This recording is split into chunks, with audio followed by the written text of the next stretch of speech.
E aí pra achar uma costureira que costura, ninguém quer costurar.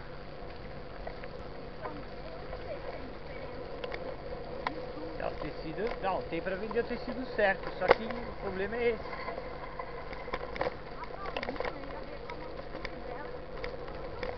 É.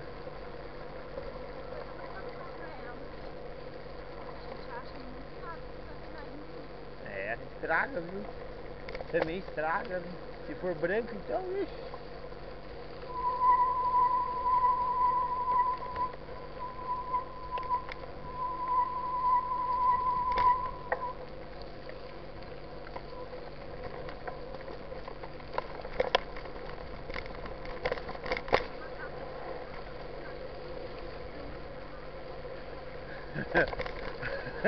Vim neoprene de mergulho.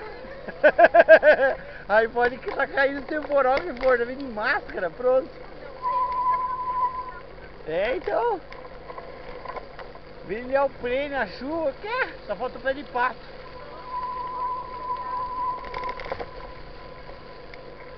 Mas se estiver chovendo, você acha que eu não venho? Claro, põe aí e vem. É igual. O problema é que eu vou cozinhar depois, né? Se parar de chover, tem que achar rio pra entrar embaixo. Cachoeira. Cadê o Marcelo? Tá procurando um rio ali. Tá refrigerando ele.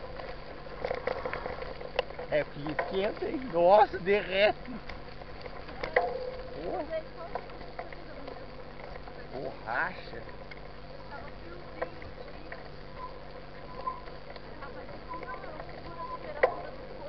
Pouco, né? Caramba, não tá segurando. Um pouco, né? Se quiser, um pouco ele quis dizer, né? Não segura não. Não tá segurando. Não, porque se a água entrar dentro, daí não tem jeito. É, fica roxo.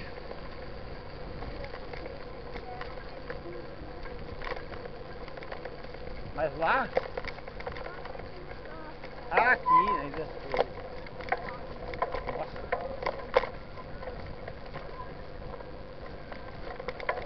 Quem vem vir na contramão aí? Bicicleta?